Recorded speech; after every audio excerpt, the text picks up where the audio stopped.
Okay, I think we are all here. We are all ready to go. Staff ready? Good morning, everybody. The time is 10:02, and I call the February 23rd, 2023 Planning Board meeting to order. We have with us today Vice Chair Bailey. Good morning. Good morning. And we have Commissioners Washington. Good morning. Commissioner Dorner. Hello. And Commissioner Giraldo. Good morning, everybody. And I am Chair Shapiro. Please note that the deadline for all participant pre-registration and for all submission of materials and exhibits was 12 noon on the Tuesday before this planning board meeting.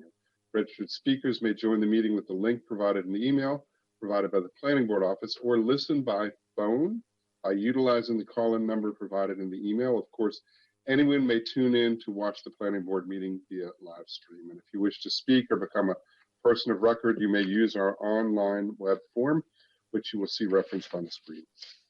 In addition to the commissioners, we are joined by our Deputy Planning Director, Derek Balazs, our Principal Counsel, David Warner, Jessica Jones, our Planning Board Administrator, Joe Parsons, our Senior Technical Hearing Writer, James Hunt, Division Chief, Development Review Division, is with us, and staff members Ken Flanagan and Ryan Crowner helping us with technology behind the scenes. So just real quick, the order of agenda, colleagues, and for the public, we're switching things up a little bit. So we're going to take up items 2 and then items on the consent agenda first. Then we're going to take up item 14. Then items 9, 10, 11, 12, and 13. And then we will conclude with items 5, 6, 7, and 8.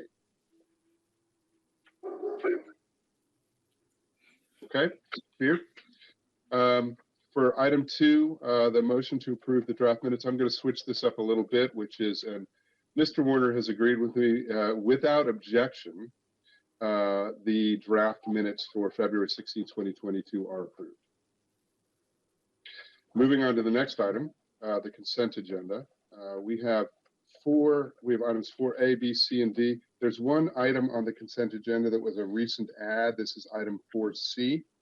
You received backup on that last night. I just want to make sure that there are no questions about that, or if you want a brief explanation from staff about what's going on with 4C, or are you okay to keep this on the consent agenda? I'm fine with it. I just want to give you all the space since you didn't get the information till last night. That's fine. No concerns? Okay.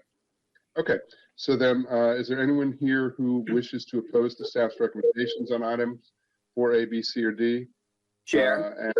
Yes. There's also one item on the consent calendar that you're not approving. That's the suffrage point resolution, so that should be removed. Oh, thank you. Good catch. So that's 2023-15 under 4B. So that will be removed from the consent agenda. It's not going onto the regular agenda. We're just not considering that today. So if there's no one from the public who opposes staff's recommendations on these, and again, there's a new addition 4C, and we're removing under 4B, we're removing 2023-15. And if there's no board member who wishes to discuss any of these, then I'll look for a motion.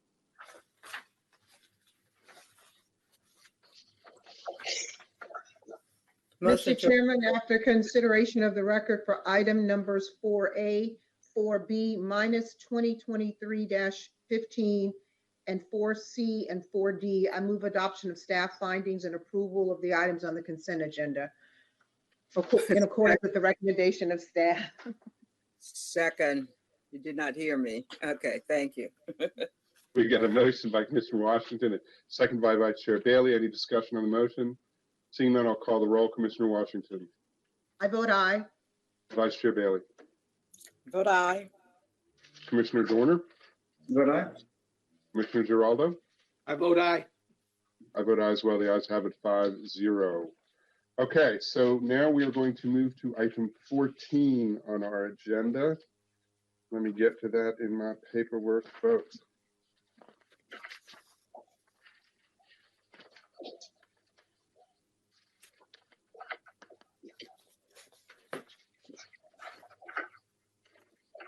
Okay, item 14 is a conceptual site plan CSP 13006-01, 1990 Bright Seed Road.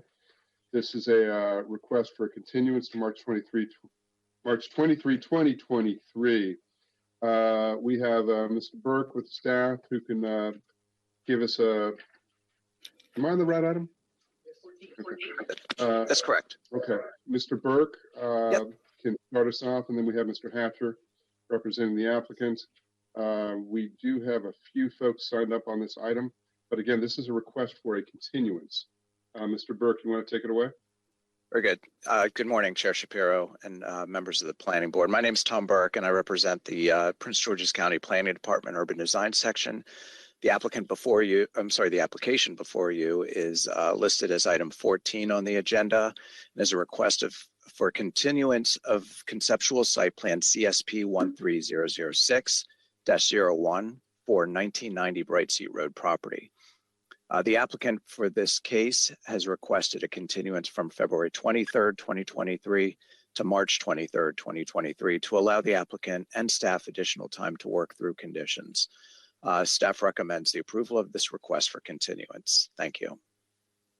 Thank you, Mr. Burke. If there's no questions for staff, I will turn to the attorney for the applicant, Mr. Hatcher, to see if you have anything you want to add to this as well. For the record, my name is Chris Hatcher here on behalf of the applicant. We have nothing additional to add. Just look forward to coordinating with staff to bring this exciting project to fruition. Thank you, sir. Much appreciated. There's no questions for the representative for the applicant, for Mr. Hatcher. We do have a few folks signed up to speak. I'm assuming this was related to the content, but let me just check in to see if folks are still registered or are here. Do we have Mr. Borowski and a Mr. Slocum? Are you on the line? Yes. Yes, sir. Mr. Rusty. Okay. So again, you're hearing what's going on. There's a request for continuance. Are either of you wishing to speak to the request for the continuance, not on the merits of the case, but simply about the request for the continuance? Yes. No, sir, no objection to continuance. I clearly not versed out in the county procedures. I wanted to speak on the content of the property usage, but not on the procedural matters, no. And you'll have that opportunity when we take the case up, assuming we approve the continuance. Then that'll be March 23rd when you'll have the opportunity to speak on the merits of the case. Thank you for that, Mr. Borowski. And Mr. Slocum, same with you. Mr. Chair, board members, distinguished guests, and gorgeous Prince George's residents. I just wanted to take a couple minutes, if I may, Mr. Chair, just to speak on the matter, and obviously bring some emphasis to certain particulars of this particular application, if that would be okay. Mr. Slocum, let me interrupt you for a quick sec, respectfully. But what's before us right now is actually not the case itself. It's simply the continuance, whether or not we're going to hear it today or whether we're going to hear it on March 23rd. So the only thing that's pertinent to talk about today is whether or not we're going to continue the case. Is it possible, Mr. Chair, that we can, because the continuance is probably more than due as far as past March 23rd, sometime in June, just to give all parties the opportunity to review, because there's a lot of content that raises questions and concerns and our objective. Okay. It's perfectly appropriate for you to have us hear that you would like the continuance to go later. That's right. That is right on task. So we'll take that under advisement as well. And I appreciate you bringing that to us. Okay. Thank you, Mr. Chair. Thank you, sir. So if there's no one else who signed up to speak on this, board members, commissioners, we have a request for continuance to March 23rd. We do have Mr. Slocum has asked for a later continuance. But what's before us is a request for continuance to March 23rd, 2023. Is there anything you'd like to discuss about this? Or if not, is there a motion? I would ask Mr. Hatcher to please comment on Mr. Slocum's request. I think it's probably appropriate just for the record before we vote. That'd be great. Mr. Hatcher? Chris Hatcher here on behalf of the applicant. Definitely familiar with Mr. Slocum and have spoken to him and text him. I think what we'll do shortly after this later today is call him to continue to engage with him. But it is the applicant's desire to proceed, to request this continuance, and if possible, proceed on March 23rd. Okay. Thank you, Mr. Hatcher. Any other questions, commissioners? If not, I'd look for a motion. Move to approve the continuance, Mr. Chairman, to March 23rd, 2023. Second, We've got a motion by Commissioner Washington, a second by Vice Chair Bailey. Any discussion on the motion? The only thing I'd say under discussion is, Mr. Hatcher, I appreciate you saying that you're going to be reaching out to Mr. Slocum. I hope Mr. Slocum heard that, and hope he can get the information that he is looking for. So thank you very much for speaking to that. And Mr. Chair, Commissioner Dorner, yeah. yeah, just as discussion, it might just help since not everyone does this day in, day out, or I guess in week out for us, that it's the applicant's discretion to actually decide upon the date of when it would be continued to, just for the others to kind of know why we decide upon the date. And there's a certain time period within which we have to hear cases. Otherwise, everything kind of gets approved de facto without any sort of recommendations from staff. So that just kind of is the reason for the timing decisions for these matters, just so that the other people in the public know. No, thanks for bringing that up. And the only thing I would nuance that with is the applicant can request a certain date, but staff needs to concur to make sure it makes sense for their calendar, for their schedule as well. But you're correct, Commissioner Dorner, this is the applicant makes these requests. Okay, and any further discussion on the motion? We have a motion by Commissioner Washington, second by Vice Chair Bailey. Is that right? Yes. And I'll call the roll. Commissioner Washington. Vote aye. Vice Chair Bailey. but aye. Commissioner Dorner. Vote aye. Commissioner Giraldo. I vote aye. I vote aye as well. The ayes have it 5-0 for the continuance to March 23rd for CSP 13006-01. Okay, now we will move on to items 9 and 10. Item 9 is a waiver of the rules of procedure 4-08002 Westphalia Center. This is a companion to item 10, but we need to take up item 9 first. We have Mr. Diaz-Campbell, who can give us a staff presentation related to this waiver request. And then we have Mr. Shipp, the attorney for the applicant. We have no one else who signed up to speak on this, on the waiver of the rules of procedure. Assuming we do waive the rules, then we will take up a request for reconsideration and we'll determine what we do there. So what is before us is the waiver of the rules. And Diaz-Campbell, anything you want to bring to us on that?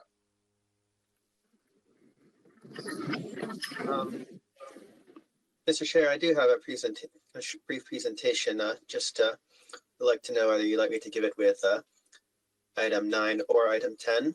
I can give it now. Your presentation on the merits, if we waive the rules, your presentation will be with item 10, not item 9.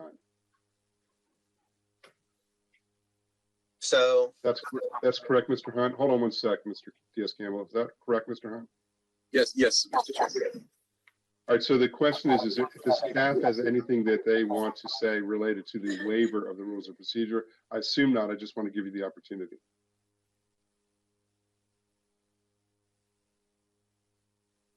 Mr. Hunt, anything? No, Mr. Chair. I think we're Mr. Diaz-Campbell is conferring right now with staff, the rest of staff, but I don't think we have much to say on the waiver request. I think we're in agreement with the waiver. Okay. yes, Mr. Hunt, that's correct. Okay, great. So there is a waiver request before us on this. I need some help here. Maybe Mr. Warner, you can help us with this because there's the criteria that we use to grant a waiver. And I just want to make sure that we are doing things by the book. Yes, absolutely. Our procedural rules allow the planning board to waive its rules at its discretion. It doesn't lay out any particular standard that you're supposed to review when deciding whether to waive your rules. It would just be within your discretion. And it requires 4 affirmative votes. So that's 4 yeses and a motion. But that's the extent of it. And do you, pardon me for sounding confused, colleagues, but this is a bit newer to me too. Do we need to hear from Mr. Shipp on this as well? No. Or is this pretty straightforward in terms of the waiver of the rules and then we take up the request for reconsideration? I think I'm it's looking for pretty some advice. straightforward, and I think it's Yeah. pretty straightforward in this instance, especially given his SOJ or statement of justification, so. All right. All right, then Mr. Ship, you can jump in if you want. You're on mute, Mr. Ship.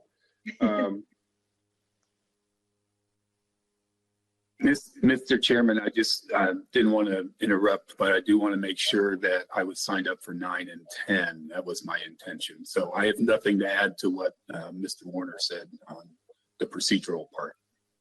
Okay, then we would look for a motion to waive our rules of procedure, and we would need 4 votes to be able to do that. And assuming that happens, then we'll take up the request for consideration. So is there a motion to waive our rules? Mr. Chairman, I move that we waive the rules for preliminary plan 4-08002. Second. We've got a motion by Commissioner Washington, a second by Commissioner Geraldo. Any discussion on the motion? Seeing none, I'll call the roll. Commissioner Washington. Vote aye. Commissioner Geraldo. Vote aye. Commissioner Dorner. Vote aye. Vice Chair Bailey. But I. I vote aye as well. The ayes have it 5-0. Now we are on item 10. So this is the request for reconsideration for preliminary plan 4-08002 Westphalia Center. Mr. Diaz-Campbell, you now get to give your presentation. Thank you. Yes, good morning, Mr. Chairman, members of the board. For the record, I am Eddie Diaz-Campbell, Player 2 with the subdivision section. Item 10 on the agenda is a request for a reconsideration. The request is for preliminary plan session 4-08002 Westphalia Center. The resolution for this case was adopted on June 25, 2009, and the applicant's reconsideration request was received on January 24, 2023. The applicant seeks reconsideration of condition 19 of the resolution in order to eliminate or modify their requirement to reserve a site for a transit center within the Westphalia Center. The applicant contends that there is good cause for a reconsideration of this case, and staff agrees for the reasons described in the staff memo. Specifically, staff found that there is good cause for a reconsideration and that a reconsideration would be in the public interest because a transit center may no longer be needed to serve the Westphalia Center. The applicant's dedication of land for a transit center is realistically dependent on a transit agency's acceptance of and plans to move forward with actual implementation of such a facility. This reconsideration would be an opportunity to ascertain the transit agency's plans and ensure the applicant is not being required to provide land for an unneeded facility. If the reconsideration request is granted, staff advises that a hearing on the merits of the reconsideration should be scheduled for a date following a 30-day referral period. The request for reconsideration will be referred to the Washington Metropolitan Area Transit Authority, the Maryland Transit Administration, and the Prince George's County Department of Public Works and Transportation in order to seek their input on whether a transit center or alternate transit facility is still needed, how much land would be needed for the facility, and whether a specific location is needed for the facility. Staff advises that a 30-day referral period should be provided, first because that time period is standard for referrals and review of development applications. Second, because any decisions these agencies make on the transit center should be carefully made, and so will require time to make. And third, because the agency's failure to respond within 30 days or any other time period will not necessarily mean they have no input or that they consent to the applicant's request. Staff may still receive responses beyond the formal referral period, and if so, they would have to be taken into account. The board approves the applicant's request for reconsideration. Staff will consult with the applicant and stakeholder agencies to determine a date for that hearing on the merits following this hearing. Thank you, and that concludes staff's presentation. Thank you, Mr. Diaz-Campbell. Before we turn to Mr. Ship, Mr. Warner, I'm going to turn to you real quick. And again, this may or may not be helpful for you colleagues, but it'll be helpful for me. Can you, Mr. Warner, can you run through very quickly the criteria that we use that for us to that we consider to grant a reconsideration request? Sure. David Warner, Principal Counsel for the Commission. Well, the idea behind reconsideration is the Planning Board, when it reaches a final decision in a case, should be the final decision. But circumstances can arise that call into question whether that decision was appropriate. And the standards that the planning board adopted for itself, which line up with case law, is in situations where there was fraud, surprise, inadvertence, mistake, or other good cause, the planning board can reconsider one of its decisions. Its procedures generally require that that reconsideration be done very soon after the action was taken, but occasionally issues arise later than the period we allow for reconsideration, which is why you waived your rules so you could even reconsider this matter. So those are the 5 conditions on which the board says we are willing to reconsider one of our decisions. And within other good cause, case law has said if there is new factual material that you didn't have available to you when you made your decision originally, that is substantive and might cause you to reach a different decision, that's sufficient good cause for you to consider your decision again. And that's the argument the applicant is making in this particular case. He's not saying that there was any fraud or that you made a mistake or that you overlooked something. And I don't even know what surprise really means, but he's saying in this case, there's new factual information, and that's a good cause to reconsider your decision. And I'll just add that normally our decisions are not effective for as long as they are in this case. But of course, with the extension of preliminary plans for many years, sometimes we have cases such as this one where our approval was many years ago, but they're still effective. And so you have jurisdiction to reconsider that decision, even when we have old decisions, such as in the case that we had at the Commons for Addison Road last year, for example. All right, thank you, Mr. Warner, and thank you, Ms. Diaz-Campbell. Before we turn to Mr. Shipp, Commissioners, any questions for staff or council? And thank you for going through that for me. That was helpful. It was educative. And Mr. Shipp, I think Mr. Warner may have stole your thunder, but the floor is yours. Thank you, Mr. Chairman, members of the commission. Bill Shipp with O'Malley Miles and Greenbelt here on behalf of the applicant. Westphalia Center is an older preliminary plan. Mr. Warner did an excellent job of summarizing the case law and your rules of procedure in this matter. I'll just kind of add a little color commentary to it, but I want to start out by thanking Mr. Diaz-Campbell for his review and his staff report. I thought it was very well done. He pointed out some important distinctions that evolved through the adoption of the new general plan, the current general plan, but essentially, and I'll try not to drag it out too much and leave it for questions, but essentially, going back to the general plan of 2002, Westphalia was designated as one of the major regional centers in Prince George's County. There was some indication that perhaps Metro would be extended, Metro Rail would be extended to the site.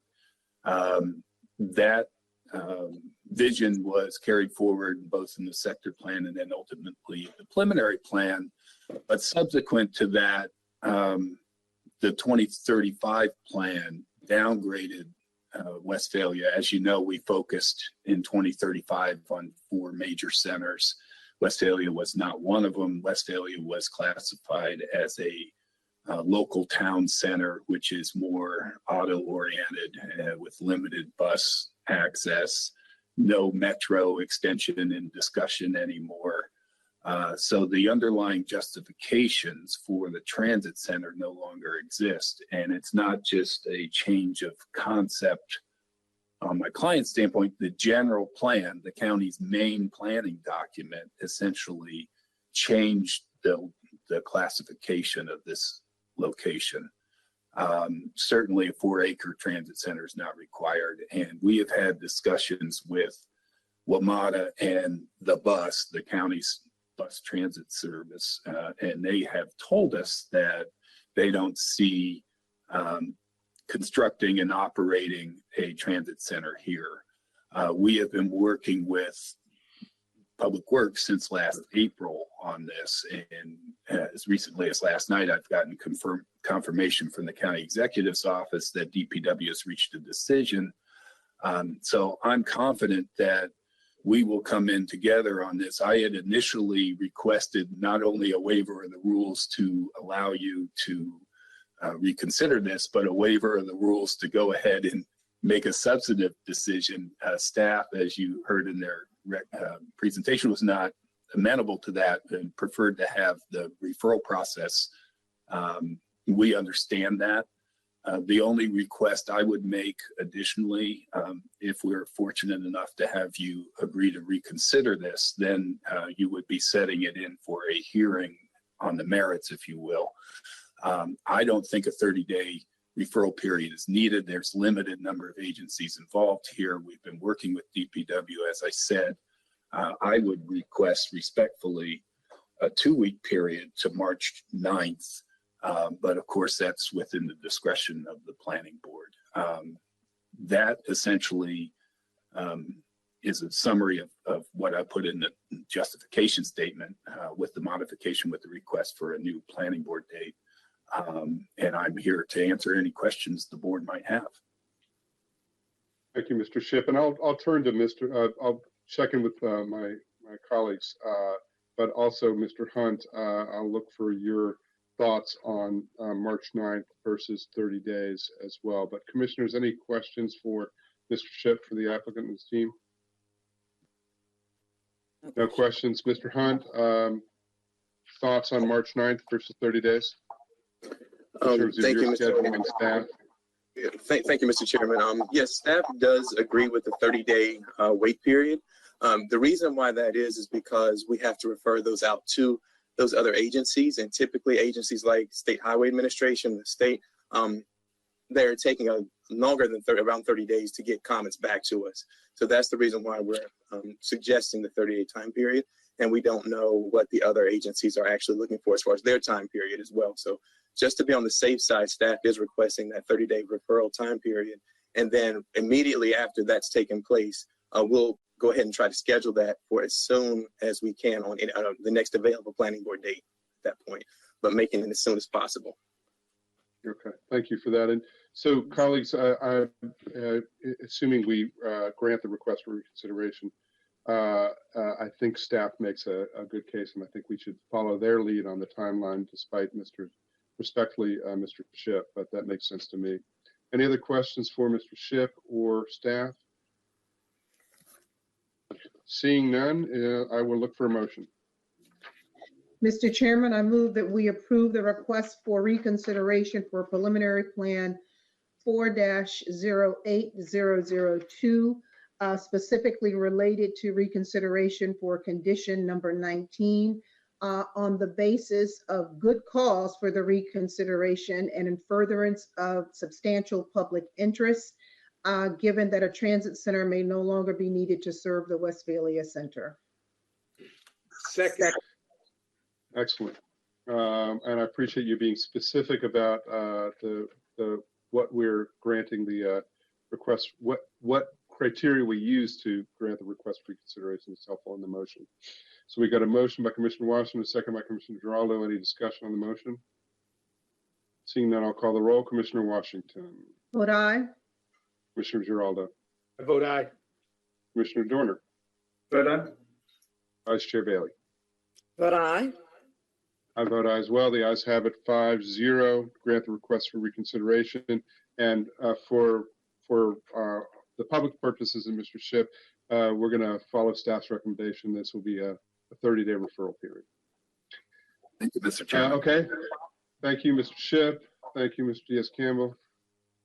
Let us move on to items 11, 12, and 13, which are linked, and we'll start with item 11. This is also a waiver of the rules of procedure, 4-220079113 Baltimore Avenue.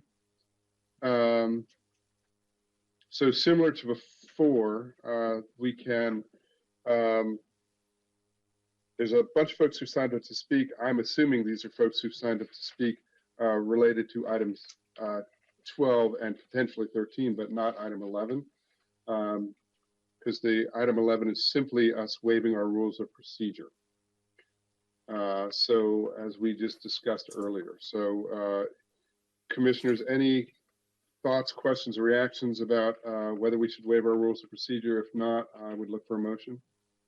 Mr. Chairman, if I may, Yes. the waiver of the rules of procedure is a bit more complex for this case than the last case because there's actually two waivers from the rules of procedure being requested, one of which our staff is not in agreement with. So if I may, I think it would be helpful if I gave a short presentation just explaining how items 11, 12, and 13 relate to each other and the action that would be needed on each. Yes, but let me, and thank you for flagging that, Mr. Diaz-Campbell, because it is the waiver rules of procedure is a two-part request, and the second part would be for us to hear if we do grant the request for reconsideration, then it would be to take this up today. Let me just say, and Mr. Diaz-Campbell, you can speak to this from a staff perspective. If we are to grant this request for reconsideration, and looking at the what's before us, I think that's a stretch as it is. But if we were to do that, I cannot imagine that we would take up hearing this today and waive any kind of public notice period at all. So let me just say, I'm assuming that we're not going down that road, even if we were to grant this request, which I have some concerns about. But with all that as a preamble, Mr. Diaz-Campbell wanted to give us an overview of the three cases. Okay, so I'll go ahead and give a preliminary presentation on how these items relate to each other. Okay. So yes, thank you, members of the board. For the record, again, I am Eddie Diaz-Campbell, Player 2 of the Subdivision Section. Items 11, 12, and 13 on the agenda relate to a request for reconsideration of preliminary plan of subdivision 4-22007, 9113 Baltimore Avenue. The resolution for this case was adopted on September 29, 2022. The applicant's reconsideration request was received on January 24, 2023.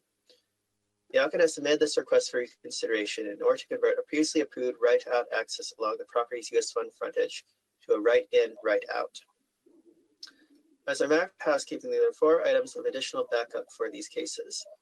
The first is a letter of support for the reconsideration from the City of College Park. The second is a letter of support from a resident. The last 2 are photos accompanying the resident's letter. The applicant is seeking today to both have their request for reconsideration granted and to have a hearing on the merits of their request, so as to obtain approval of a reconsideration today. While staff does not advise that the applicant's request be granted, I'd like to take a couple of minutes to explain the process which would be needed today in order to obtain that outcome. We are currently on item 11. Item 11 has 2 parts. The first part is a requested waiver of Section A of the Planning Board's Rules of Procedure. A waiver from Section 10A is required for a request for reconsideration to be heard more than 14 days after the day of notice of the board's final decision of this case. In this case, it has been approximately 5 months since the date of notice. The second part is a requested waiver from Section 10F of the Planning Board's Rules of Procedure. A waiver from Section 10F would be required for a hearing on the merits of the request to occur today, as this section otherwise requires notice of the hearing on the merits to be mailed. A hearing on the merits is typically scheduled for a future Planning Board meeting sometime after the meeting where a request for reconsideration is heard, in order to perform that mailing and to allow staff time to review and make a recommendation on the request. Staff does not advise the board grant a waiver from Section 10F, which should only be decided if approval of item 12 is granted. Should the board grant a waiver from Section 10A, staff advises the board to defer action on the waiver of 10F and move on to item 12. Item 12 is the request for reconsideration of the preliminary plan. The applicant is specifically seeking to reconsider and ultimately modify conditions 4A and 4C of the resolution. I'll discuss staff's findings on the request for reconsideration when we reach item 12. The staff will not advise the board to grant the applicant's request for reconsideration. If you do, you will have to consider a requested waiver from Section 10F following that decision. If the waiver from Section 10F is considered, I will discuss why staff does not advise granting the waiver. If and only if the board both grants a waiver of section 10F of the rules procedure and grants the request for reconsideration, we will move on to item 13, which would be a hearing on the merits of the request. In summary, the board should first consider the requested waiver from section 10A under item 11, then consider the request for reconsideration under item 12, and then, if reconsideration is granted, return to item 11 to consider the requested waiver from section 10F. If both the reconsideration requests and waiver from section 10F are granted, we will move on to item 13. This concludes staff's presentation until such time as the board makes the needed motions to move us to item 12. Thank you, Mr. Diaz-Campbell. So Commissioners, staff is saying we take up the waiver of the rules of procedure on item, where it just lost it again. For section 10A? And 10F. 10A first. 10A first. Right. And then 10F, right. Well, So, 10A, yeah, go ahead. as I understood it, we would vote one way or the other on section 10A and Right. defer any vote on 10F. So we're not taking action on 10F now. I mean, that's staff, I believe that was staff's recommendation. Is that right, Mr. Campbell? That's correct, yes. Okay, and so if it is, I have a clarifying question. So we defer 10F. Do we then hear the request for item number 12 and then retro take action on 10F depending on the outcome? Is that? Yes. Okay, thank you. Thank you, Mr. Chairman. Thank you for that. And Mr. Warner, maybe you can help with this too. Might it simplify things? And again, I'm making an assumption of where you are, colleagues, but this is where I'm at. Might it be simpler for us if we do grant this, if we do waive our rules of procedure, to just be clear that we're waiving our rules of procedure for 10A, and we are denying the, we are not waiving our rules related to 10F? Can we just do that? Yeah, you can do that. And if you've already, if the board already has concluded that even if they grant reconsideration, they don't want to have a hearing on the merits today, which I would also advise is which is staff's recommendation, and the same thing we said with Mr. Ship's application previously, to have a hearing on the merits the same day would require you to waive the notice requirements. We don't recommend that. So yeah, you could right now just grant 10A and deny 10F with this one motion if the board so chooses. That's the direction that I would suggest, colleagues, if that, unless there's any objection from you all. And if that is the case, I would look for a motion. Before we make a motion, can I just ask Mr. Diaz-Campbell just one question? Please. Yes. So, Mr. Diaz-Campbell, just to get timing right, I think this request is to, or the waiver request is regarding the preliminary plan of subdivision that was I guess adopted at the end of September. That's what you meant by the 5 months ago, and it's not to fix something that's in the DSP that we just approved recently. So has there been any request between that period to change the preliminary plan? Or is this the first time that you're hearing it? This is the only request to reconsider the preliminary plan that we received. We haven't received any requests to modify the detailed site plan. The detailed site plan was really structured in the conditions of the DSP are really structured in such a way to allow the access that's under consideration to be modified already if this reconsideration moves forward and is approved. Okay. All right. Thank you. Any other questions? If not, I'd look for a motion. Mr. Chairman, I move that we waive the rules for preliminary plan 4-22007 for section 10A as described by staff and deny section 10F as also articulated by staff for the same preliminary plan. I think I got that right. Second, yes. We got a motion, a second. Mr. Warner, comfortable with the motion? Excellent. Okay, good. We've got a motion by Commissioner Washington, a second by Vice Chair Bailey. Any discussion on the motion? Seeing none, I'll call the roll. Commissioner Washington. I vote aye. Vice Chair Bailey. Vote aye. Commissioner Dorner. Vote no. Commissioner Giraldo. Vote aye. I vote aye as well. The ayes have it 4-0-1, which with 4 votes, that's adequate, Mr. Warner, correct? Yes, correct. You needed 4 affirmative votes, and that's what you have. Okay, great. Great, so now we will move on to item 12, and item 13 is moot. We will not be taking it up no matter what we do on item 12. So item 12 is what is before us, and we have Mr. Diaz-Campbell again, who can give a more detailed staff report on this item. Again, this is a request for reconsideration for preliminary plan 4-22007, 9113 Baltimore Avenue. Mr. Diaz-Campbell will give the staff presentation. Mr. Haller represents the applicant. We have a few folks who signed up to speak on item 11, who I am going to assume, and I will take my authority to make this assumption and to make this happen, but I'm assuming all the folks who signed up for item 11 really actually want to speak on item 12. That's what we'll do. I see a lot of head nodding, and I'm not going to have any issues with that. Mr. Warner, any concerns from your side about switching everybody over to item 12? No, I'm sure that follows what they expected. Okay, great. Okay, Mr. Diaz-Campbell, I'll turn it over to you. All right. Thank you again, Mr. Chairman. So I'll begin presentation of item 12 with a brief overview of the site before moving on to discussion of why staff does not believe reconsideration of the case is warranted. We could go to the next slide, please.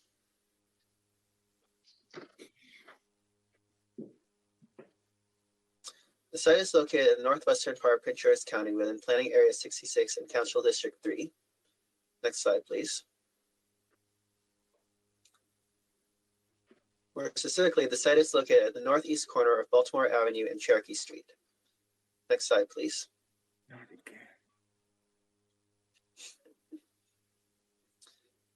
Zoning map shows that the subject site is in the edge area of the local transit oriented, or LTOE zone, and was previously zoned mixed use infill, or MUI. At the time of review of the preliminary plan and associated certificate of adequacy, ADQ-2022-039, the project was evaluated for conformance to the design standards of the prior zoning ordinance and subdivision regulations, and for conformance to the adequacy standards of the current subdivision regulations. Next slide, please.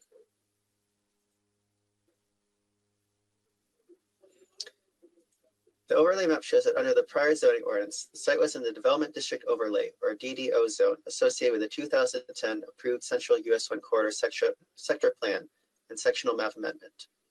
Both the preliminary plan and follow-up detailed site plan, DSP-22015, were evaluated according to the standards of the DDO. Next slide, please.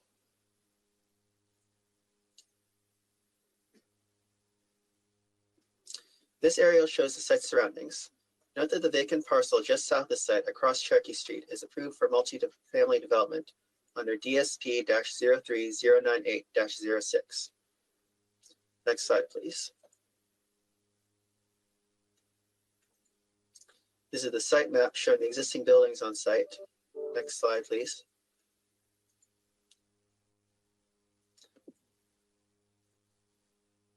This is the master plan right-of-way map showing US 1 highlighted in blue. Next slide, please. And here's another aerial viewing the existing site from the west. US 1 is at the bottom of the image, and Cherokee Street is at the far right of the image. Delaware Street is at the far left of the image. Next slide, please. This slide shows a single parcel of the preliminary plan in red and rights of way in blue. US 1 and the west side of the site are at the bottom of the image, similar to the last slide. Note that Cherokee Street has an approximately 56-foot wide right-of-way, approximately 35 of which are located north of the center line on the subject property's frontage, and 21 of which are located south of the center line. This width is typically considered adequate for a local street. Delaware Street will also be increased from a 40-foot right-of-way to a 45-foot right-of-way with the right-of-way dedication approved with the preliminary plan. That dedication supports an alternate 50-foot right-of-way, which is also typically considered adequate for a local street. The Delaware Street access is to be used solely for loading and deliveries. The two main site access points are circled in black. The current approved primary access is a full movement garage access and exit along Cherokee Street. The current approved secondary access is a right out only garage exit along US 1. With this request for reconsideration, the applicant, supported by the City of College Park, has requested to change the US 1 access to be a right in, right out entrance and exit. Reconsideration may only be granted if, in furtherance of substantial public interest, the planning board finds that an error in reaching the original decision was caused by fraud, mistake, inadvertence, or other good cause. Other good cause for reconsideration may include some secret, new, or different factual information that would justify a different conclusion, but not a mere change of mind. In this case, staff found that none of the information submitted by the applicant, city, or residents for the reconsideration request provides factual information that would support a different conclusion from the one made during the original review on the type of access which should be provided. Therefore, the information submitted is not good cause for reconsideration, and staff further finds that reconsideration would not be in the public interest, given the pedestrian and bicycle conflicts that would be caused. Staff, the applicant, and the city all agree that, as approved, the project provides for adequate functionality of the intersection of US 1 and Cherokee Street, as required by the accuracy standards of the current subdivision regulations. The applicant and the city have requested reconsideration of the US 1 access in order to further improve the functionality of the Cherokee Street intersection beyond what is needed to meet the standards of adequacy. The applicant provide detailed analysis of how the intersection's functioning might be improved on page 6 of their statement of justification. However, staff does not agree with the analysis and does not necessarily agree that the intersection's functioning would be improved should the US 1 access be changed. More to the point, even if the change requested does improve the intersection's functioning, such further improvements would not be needed to meet adequacy.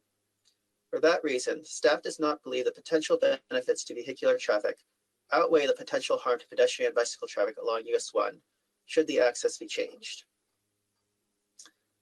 The standards of the sector plan provide rules for accessing sites which are designed to protect the safety of all users along primary streets such as US 1 by reducing the number of driveways directly accessing the primary streets to the fullest extent possible. At the time of the preliminary plan review and approval, it was found that the right out only exit along US 1 was the best way to ensure the safety of all users. The US 1 access could not be eliminated entirely without severely impacting on-site vehicular circulation. However, providing a right out only exit allows for a narrower access driveway compared to a right in, right out. Mr. Diaz-Campbell, pardon Yes, me for Mr. Chair. interrupting. I want to pull you back a bit because what is before us is simply the request for reconsideration.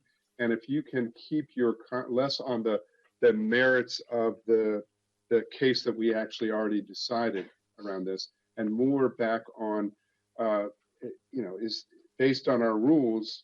Is there a basis for granting a reconsideration? Is the information provided, is it good cause, or is there some other reason? Because that is actually the only thing that is before us, not the details of the case that you're getting into. Well, I mean, staff's finding was that we do not believe that there is a good cause for reconsideration, but there is some. What I'm explaining right now are the reasons why we do not believe that there is good cause. I think it's a fine line, right? But I don't want the good cause to be whether or not you feel that there's some wiggle room around the decision that we made, because that's not good cause, because there's no new. If you're saying there's no new information that has come before us, if there was new information that came before us, that would be good cause. But that's not what I'm hearing. So I know that there's a little bit of gray area here. I just want to stay away from revisiting the case, because all that's before us is the request for reconsideration. And there's specific criteria that are laid out for us that Mr. Warner laid out in the previous case, and that you've actually alluded to yourself, Mr. Diaz-Campbell. And that's what I want to keep us focused on. Ms. Connor, you're stepping in. Is there something you want to add around that? Hi, yes, this is Sherry Connor for the record with the subdivision section. I understand how you're perceiving the presentation. I think what Mr. Diaz-Campbell was attempting to do was to show the information that was already analyzed with the preliminary plan in support of the fact that staff did not believe that any new factual information has been submitted that would justify good cause to reconsider. But you're happy to provide a summation. Thank you.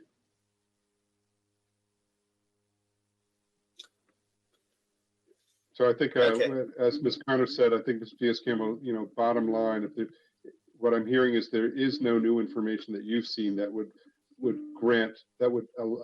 be a good cause for reconsideration. That's what we found, yes. Okay. And anything else that you want to add? And again, I just don't want to get into rehearing the case on its merits.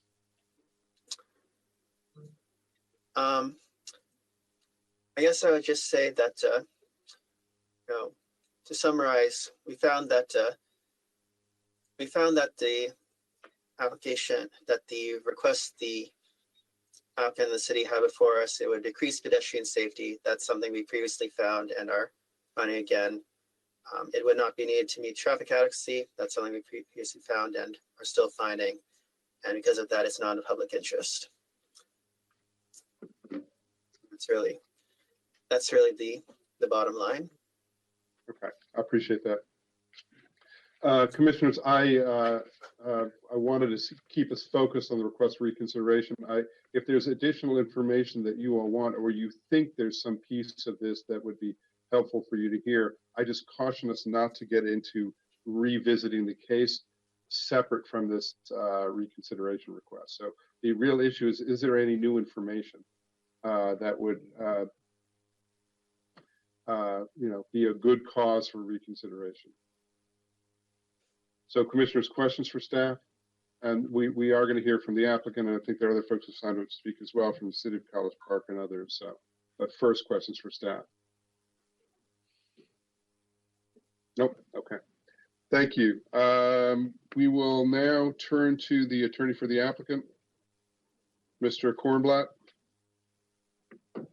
Yes, thank you very much, Mr. Chairman, members of the board. For the record, Justin Kornblatt with the law firm of Gibbs and Haller, here today on behalf of the applicant in this reconsideration request. And for brevity's sake, I'm not going to rehash all the facts. This case was just before the planning board last month for the detailed site plan. But still, I think it's important to go over some of the chronology of the case and what brings us here today, beginning with the preliminary plan, which was approved in September of 2022.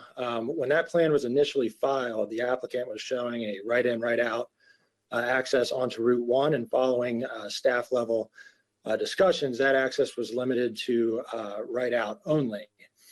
So when the case came to the planning board for the preliminary plan in September, there was not a detailed discussion of the issue of access, but the limitation of access was provided for in two conditions attached to the preliminary plan resolution. And so it wasn't until the applicant presented the detailed site plan to the city of College Park in December, almost 3 months later, that we first became aware of the city's concerns regarding the traffic situation around Cherokee Street, that intersection, and the citizens' desire to see a right-in access off of Route 1 to the property. This discussion took place at the detailed site plan hearing in January. The detailed site plan was approved with a condition, condition 1N, that said the detailed site plan could be modified to show a right-in access, provided that a reconsideration was granted to show right-in on the preliminary plan. And so that's what brings us before you here today, requesting a reconsideration of those two conditions on the preliminary plan, condition 4A and 4C. We've heard the standard for granting a reconsideration.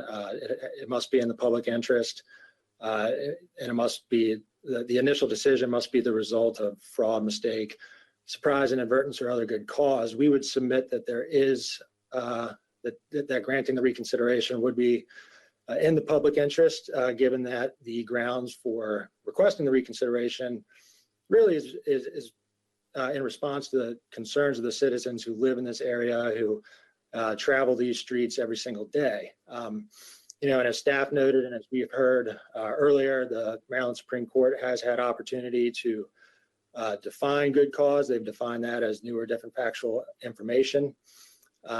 We think there's certainly a different situation in this case, given the subsequent input from the citizens of College Park. Again, their concerns were not presented to the planning board when the board considered the preliminary plan. And we think it's perfectly understandable why. When you're at the planning or the preliminary plan stage, it's difficult to really understand how a given development fits into the overall community. It's not until you get to the detailed site plan process where you see a higher level of detail, you see the building orientation, the access points to really appreciate the impact that a development will have on the community. So, we are sensitive to staff's concerns regarding pedestrian safety. I'm trying to be mindful not to get into the merits. We just think that this case presents an interesting question of, balancing pedestrian safety versus the concerns of the citizens relative to the traffic situation. And so we think this really just presents, a question to the board of, if these discussions had been had at the original preliminary plan hearing regarding access, if at that hearing the citizens of College Park had expressed their concerns, is it possible that the board would have considered approving right-in access? And if the answer to that question is yes, we think that it would be appropriate to grant the reconsideration in this case. If the reconsideration is to be granted, we would request that the hearing on the merits be held as soon as possible. So, in concluding my remarks, I understand that the city may also be here to testify. I don't want to take too much of their time, but I'd be happy to answer any questions that the board may have. Okay, thank you, Mr. Kornblatt. Questions for Mr. Kornblatt or his team? No? Okay, so let's turn to, this may come out under deliberation, but I just have to say, Commissioners, and respectfully, Mr. Kornblatt, if the argument is the level of detail that comes in through a DSP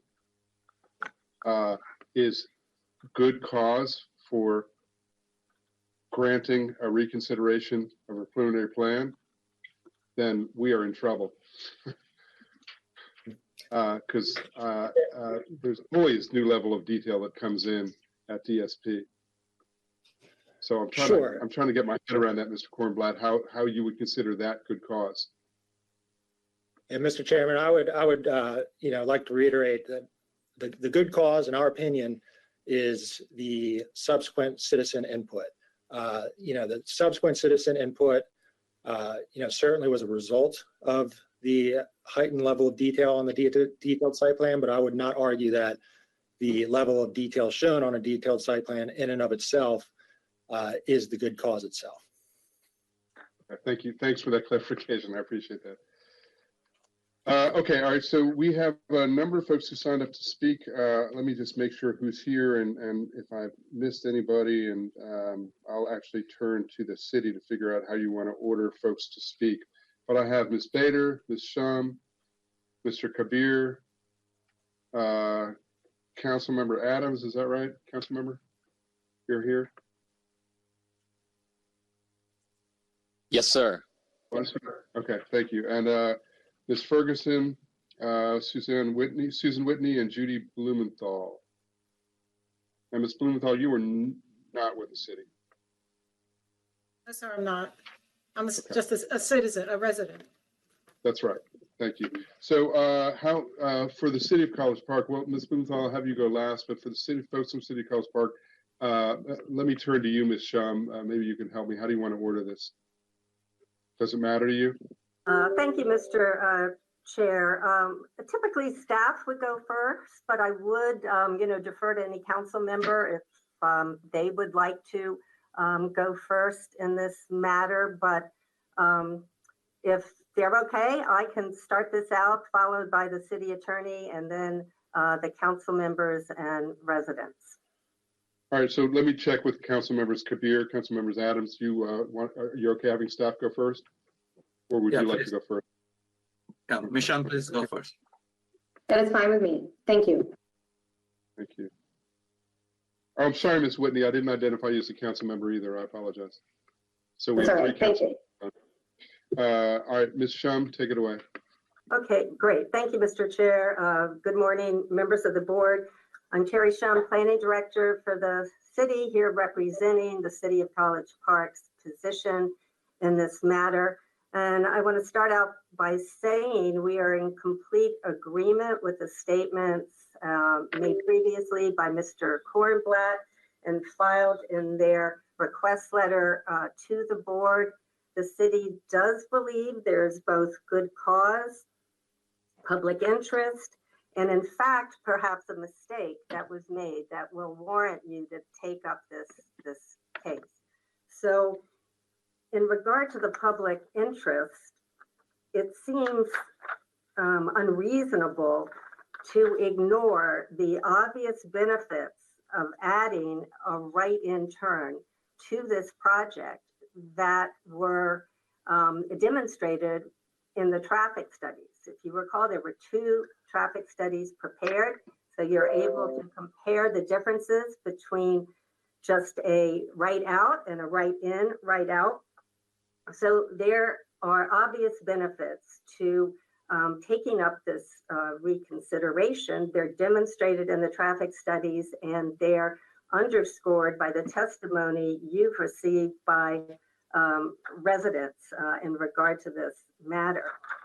As far as a mistake, that's related to the traffic studies. The information was there on the table at the time of preliminary plan that this was not an adequacy issue, that there did not need to be a limitation to having a right in as well as a right out for this project. Did no harm to Route 1. There were benefits to local traffic. So we believe that a mistake was made in analyzing, these findings in the traffic study by staff to reach their conclusion. And the second part of that goes to the sector plan and what I think is a misunderstanding of interpretation of the sector plan. So staff concluded that a right out only would be necessary to conform to the standards of the sector plan, which says very clearly that Route 1 is a primary street. That's just the way it's classified in any case. It's a primary street. And it's correct that the sector plan seeks to limit access to primary streets. Not just any access, but primary access. And it says that primary access to a primary street should be discouraged. The fact is, Route 1 in this case is not a primary access. It was designed by the applicant to be Cherokee Street for primary access.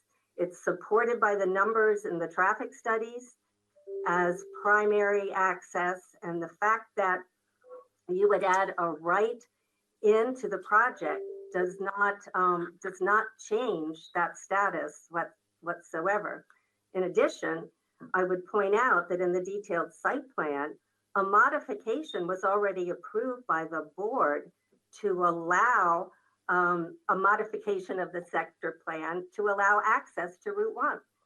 And it also allows a 22-foot wide access, which is wide enough for a right in and a right out. So in the argument about pedestrian harm, I don't believe is adequate because there are ways also conditioned in the sector in your action on the detailed site plan that would address pedestrian safety, and you've already allowed access to Route 1 and a wide driveway to it. So the applicant designed this project to have access from Cherokee Street and initially Route 1 as well, because there are benefits to the project. And as we've learned to date, there are benefits to the local streets if you would grant this reconsideration. So I believe that's all I have for you at this time. Thank you. Thank you, Ms. Shum. And who would we like to have go next? Would the attorney like to? Yes, please. Okay. Good morning, Mr. Chair, the rest of the planning board. Sue Ellen Ferguson here on behalf of the City of College Park.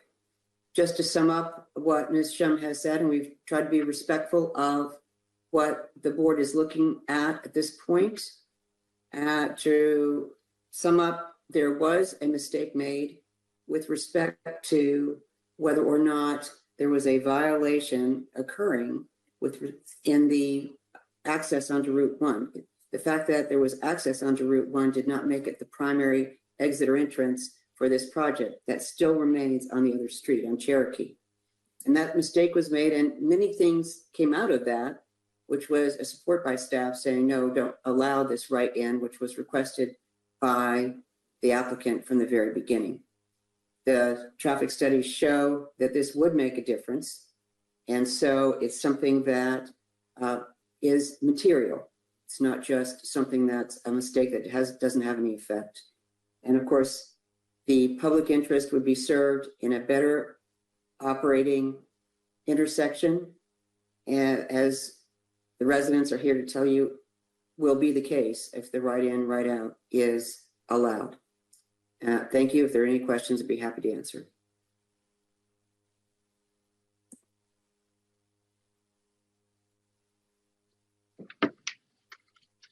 Thank you, Ms. Ferguson. Ms. Shum? I'm giving you floor manager rights. Who do you want to speak next? Oh, okay, great. So let me turn first to, let's see, Councilmember Whitney. Thank you. Thank you, Ms. Shum. Hi, I'm here today to ask that you grant the request for reconsideration to allow for a right in and right out from Baltimore Avenue. As you know, College Park has been seeing rapid growth over the past few years.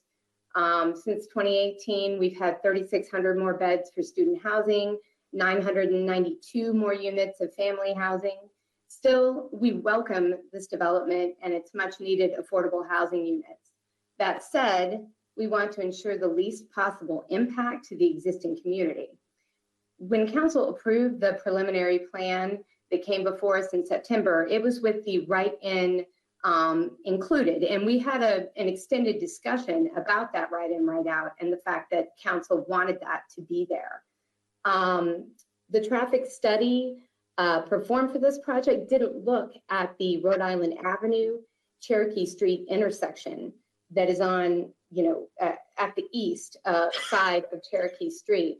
The Parks and Planning scope looked at impacts at the Route 1 intersection, but College Park's planning department was not invited to the table to ask for for all the local intersections to be looked at. We have been hearing concerns, council members have been hearing concerns from residents about increased traffic on Cherokee Street since the Metropolitan Townhomes went in on the western end of Cherokee. There's a lot more cars using that street now, and that causes problems both for pedestrians and for cyclists and micromobility users. The traffic study that was performed did show that adding the right in will provide some relief to Cherokee Street. And I respectfully ask that you do anything you can to give relief to residents on that street. Currently, there are 8 traffic movements along the stretch of Route 1 for which this development is proposed. Granting the request for reconsideration would make that it would reduce it from 8 to 2. And I do not believe that that would go against the intent of the Route 1 sector plan. So I thank you for your time and attention to the safe growth of College Park. Thank you. Thank you, council member. Okay, Mr. Chair, let's go to Council Member Kabir. Thank you, Michelle. Good morning, dear Chairman Shapiro and the members of the Planning Board. Thanks for having me. My name is Fazil Kabir. I have the opportunity to serve College Park City Council District 1, and the RST development is actually in my district. We have welcomed RST development for 2 reasons. And because it will bring affordable housing to College Park, it will replace the 3 motels that have proved to be more of problems than amenities over the years. And also, the project will give the College Park Meals and Wills program a permanent home in College Park. And we want to thank RST developers for all these reasons. I'm here to support the applicant's reconsideration request to add a right-in access to the development from the Baltimore Avenue. Our city council and neighborhood residents have raised concerns about the increased traffic on Cherokee Street. The level of service at Route 1 and Cherokee Street intersection is now and will remain in D in AM peak and E in PM peak. These levels are very close to the failing levels. And the situation, as you know, will get worse when the metropolitan development is completed. And that development is coming just on the opposite corner of the intersection. A right-in access from Route 1 will definitely decrease the capacity of the intersection, as the capacity of the intersection will be improved at this intersection. And this is not really a rocket science. It's very easy to understand. The solution is supported by the applicant, the city council, our residents of the community, and it has been found to be conceptually acceptable by the State Highway Administration, SHA. As my council colleagues said, there are 8 right-in, right-out access points to the site between Cherokee Street and Delaware. And not 1, but 8.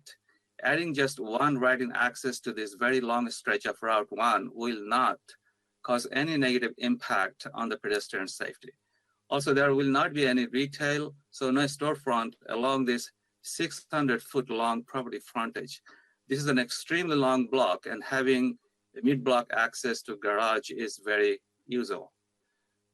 There has been a very well-established 70-plus years old neighborhood surrounding this development. The residents and the city councils are extremely concerned about the change in traffic situation that will negatively impact the long-term residents. So there is definitely a public interest issue that can be made in this case. Please consider approving the reconsideration application to add a right in access to this development for Baltimore Avenue. Thank you for listening, and thank you for giving me the opportunity to speak. Thank you, council member. Okay, let's go to Council Member Adams, and you should note that Council Member Adams is a new dad as of what, maybe just a couple of days. So congratulations are due to him.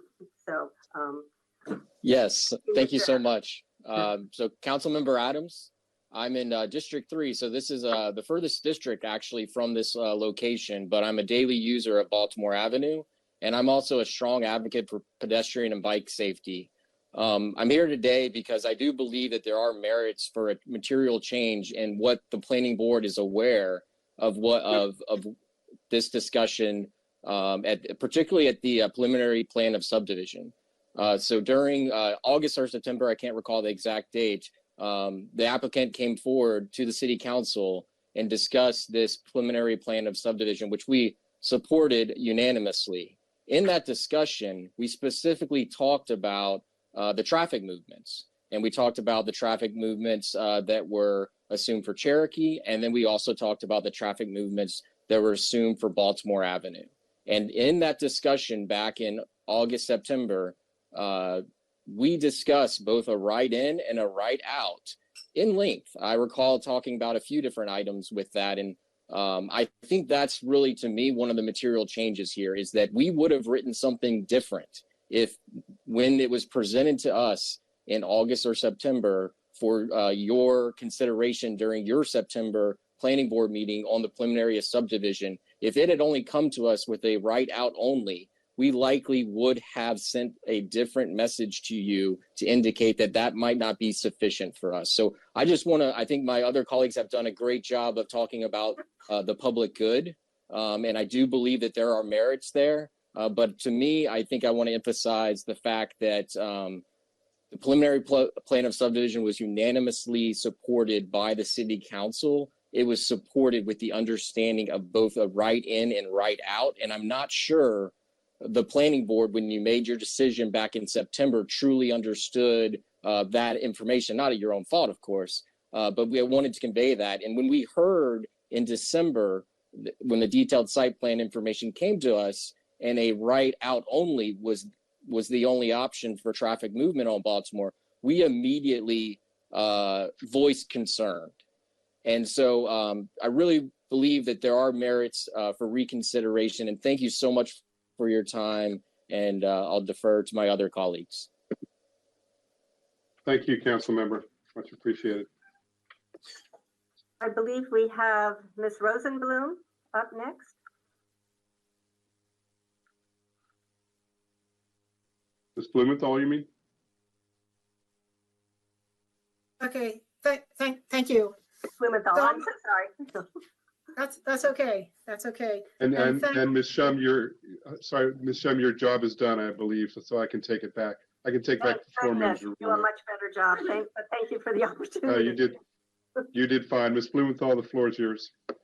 Thank you so much for letting me speak, and I want to thank my council for their support, and Mr. Kornblatt as well for his support. I would ask that you reconsider requesting for the safety and welfare of the residents who live in the surrounding neighborhoods in North College Park to please require ingress and egress on Baltimore Avenue. And what was new to show cause was the photos I sent in my written submission, where I show there is no room for traffic on the two streets that border the proposed development, Cherokee Street and Delaware Street. You have already established precedents for ingress and egress on Route 1 with other developments, such as Little at 8601 Baltimore Avenue. Denying ingress and egress on Route 1 will worsen the already existing fire trap on Cherokee Street and Delaware Street. In addition, emergency response vehicles will not be able to reach their destination promptly, and there will be no safe evacuation of the surrounding neighborhoods if necessary. With proper pedestrian traffic signals, pedestrian safety will not be a concern. The cost of pedestrian traffic signals is insignificant relative to the safety and welfare of the residents who live in the surrounding neighborhoods of the proposed development.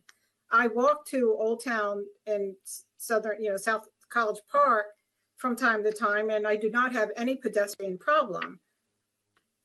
Especially when I'm walking down the street where Little is, and the amount of pedestrian traffic there's still no known concern. To restate, this was approved, the ingress and egress on Route 1 for this high traffic and popular business. To deny ingress and egress for 9113 Baltimore Avenue is putting the residents in the surrounding neighborhoods in harm's way. Therefore, I ask that you please reconsider requiring the ingress and egress on Route 1 for 9113 Baltimore Avenue. Thank you very much. Thank you, Ms. Blumenthal. I don't believe we have anyone else signed up to speak. Did I miss anybody who's on my list? No. Okay. So that concludes the speakers on this item. We've heard from the applicant. We've heard from staff. We have heard from folks who have signed up to speak. Mr. Borowski, I see you, but you did not sign up to speak on this, so you will not have a chance. I apologize. I imagine you're eager, but not on this one.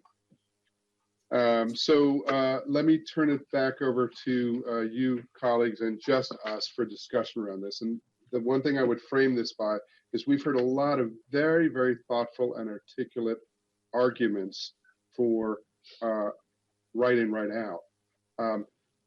What I want to be clear about is what's before us in this reconsideration. And so adequacy, for example, which we heard a lot about adequacy, that's not before us. What's before us is the conformance with the sector plan. And I want to be clear that from my perspective, I'm not hearing, I hear a lot of thoughtfulness and passion around this, but I'm not hearing anything that we haven't already discussed. Right in, right out was a substantial discussion between the staff, applicant, the city, and others. We had this discussion.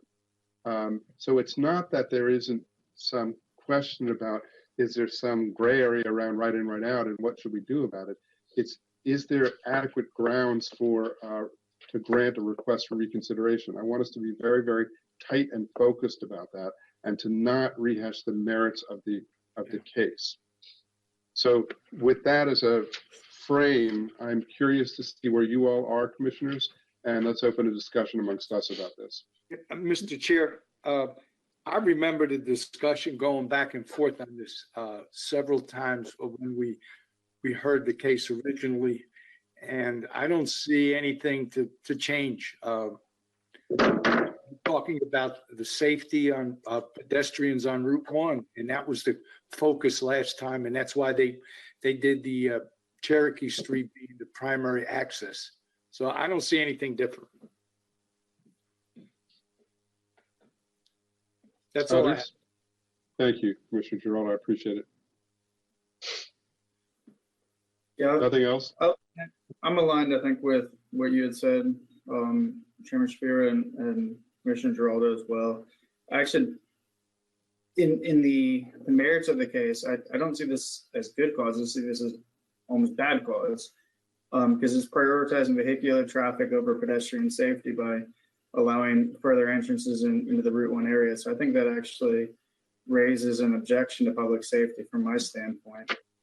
And there's nothing new that we've heard in this case already. I'm very familiar with the site. I drive up there, at least drive right through that intersection, that area, at least once, if not more times every week. Actually, I guess twice, if not more times every week. So I know what around that area, and I just wouldn't be in support of this from a good cause kind of perspective. Thank you, Commissioner. Vice Chair Bailey, Commissioner Washington, anything you want to add? I associate myself with the comments already made. Thank you, Mr. Chairman. And so do I. I don't have anything new to add. I too am very familiar with that area. Was on that campus for a very long time, longer than I wanted to be, but I was there, and so I'm very familiar with that community. So I do associate myself with the comments made by my other colleagues. Thank you. And so I think it's clear where we are then. I just want to say to the council members especially, and other folks who spoke, this is not that we're not taking into consideration all the thoughtful remarks that you've made, but what's before us is a request for reconsideration, and there's very specific criteria that have to be met. And I think sounds like we're quite unanimous that we have heard this before and there aren't grounds for reconsideration. So with that, commissioners, is there a motion? Mr. Chairman, I move that we accept and adopt the analysis of staff, and as such conclude that there is no factual information which has been presented that would be in furtherance of public interest or any good cause, and therefore move to disapprove the request for reconsideration for preliminary plan 4-22007, and specifically, I believe, conditions 4A and C. Second. Right. Got a motion by Commissioner Washington, second by Vice Chair Bailey. Any discussion on the motion? Seeing none, I'll call the roll. Commissioner Washington. Vote aye. Vice Chair Bailey. Vote aye. Commissioner Dorner. Vote aye. Commissioner Giraldo. I vote aye. I vote aye as well. The ayes have it 5-0. Thank you, everybody, for your time on this matter. Okay, so we are now moving on, and I don't think we're going to take a whole lot more time. We'll see, but we're going to take up items 5, 6, 7, and 8. So, but commissioners, Commissioner Washington and others, do we need a 5-10 minute bio break? How are you doing? We're good. Okay. I hate to call you out so specifically, but I am so used to it, but thank you, Mr. Chairman. okay, so let's keep going. We are going to take up item 5 on our agenda. This is, hold on, let me get to it. Item 5 is preliminary plan of subdivision 4-22004 Library Apartments. This is a motion to approve a request for continuance to March 16, 2023. This should take just a minute or two. I don't think there's any opposition related to this. Mr. Heath, you want to tee this off, and then we'll turn to Mr. Tedesco to see if he's anything he wants to add. Sure. Good morning, Mr. Chair, members of the board. For the record, Antoine Heath with the subdivision section. Item number 5 on the agenda is a preliminary plan of subdivision for 4-22004 Library Apartments, which proposes one parcel for the development of 209 multifamily units. By letter dated January 27, 2023, the applicant's representative requested a continuance to the planning board date of March 16, 2023 to allow additional time for the applicant to submit revised information regarding bicycle and pedestrian impacts, and staff recommends approval of the continuance request. If the application is continued to March 16th, no additional posting will be required. This concludes staff's presentation. Mr. Heath, if there's no questions for Mr. Heath, Mr. Tedesco, anything you want to add? I just want to say good morning to you, Mr. Chairman, and members of the planning board. Thank Mr. Heath for his representation this morning and for his continued review of this application. And we would submit on our January 27th letter and request the continuance to March 16th as outlined by Mr. Heath. Thank you, Mr. Tedesco. Colleagues, if there's no questions for Mr. Heath or Mr. Tedesco, there's no one else who signed up to speak on this issue, and I'd look for a motion. Move to approve the continuance, Mr. Chairman, to March 16th. Second. Got a motion by Commissioner Washington, a second by Vice Chair Bailey. Any discussion on the motion? Seeing none, I'll call the roll. Commissioner Washington. Vote aye. Vice Chair Bailey. Vote aye. Commissioner Dorner. So I'll vote aye. I just want to say that, Mr. Tedesco, I hope you have like a tunnel that you're going to actually connect to the library right next to there. And we're going to see something incredible with that since you have the library names put into your application. Being facetious. I doubt that actually is going to happen, but I figured I'd mention that just to pull your leg a little bit. You certainly got Mr. Tedesco's attention. You saw how quickly I queued back up, Commissioner Dorner. This is an exciting project. We're looking forward to it. But thank you for that comment. Commissioner Giraldo. I vote aye. I vote aye as well. The ayes have it 5-0. Thank you. I will now move on to item 6. This is another request for continuance, preliminary plan of subdivision 4-22044. That is 4-22044 Parkland Rock Creek. Again, Mr. Heath, again, Mr. Tedesco. Mr. Heath, take it away. And there's no one who signed up to speak on this as well. Yes. Good morning again, Mr. Chair. For the record, Antoine Heath with the subdivision section. Item 6 on the agenda is a preliminary plan of subdivision for 4-22044 Parkland Rock Creek, which proposes 514 lots and 76 parcels for the development of 98 single-family detached dwellings, 416 single-family attached dwellings, and 160 senior multifamily units, and 12,500 square feet of commercial use. By letter dated February 17, 2023, the applicant requested a continuance to the planning board date of March 9th, 2023, to allow staff additional time to address transportation planning findings, and staff recommends approval of the continuance request. And if the continuance request is approved, no additional posting will be required. Thank you. Thank you, Mr. Heath. If there's no questions, I'll turn to Mr. Tedesco. And if you'd like to proffer a tunnel, now would be the time. Thank you, Mr. Chairman. Good afternoon. Matthew Tedesco on behalf of the applicant.